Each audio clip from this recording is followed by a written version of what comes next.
Здравейте хора, аз съм Хелена Маринова и в днешното видео ще ви покажа нови придобивки, както сте видяли от заглавието. Днес ще ви покажа работи, които съм си купила наскоро или поне от една седмица от пазара. И първо ще започна с ето това, което вече малко се напрашило, но трябва да го стрия. Ето това часовниче, което е много хубаво, защото когато минава времето, това се върти, но сега не се върти, не знам защо, защото съм го дигнала. Ето така изглежда, даже ето това нещо се маха. Ето така изглежда. Така, купих го за 16 евро. Оп, само да не го щупя.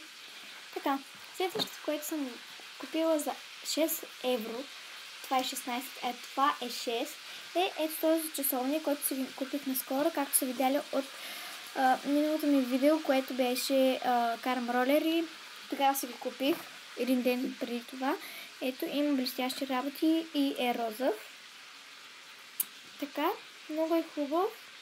Не знам, много ми харесва, защото е розов, но по принцип аз не обичам розово, а синьо. И ако имаше синьо, аз чаках да си го взема.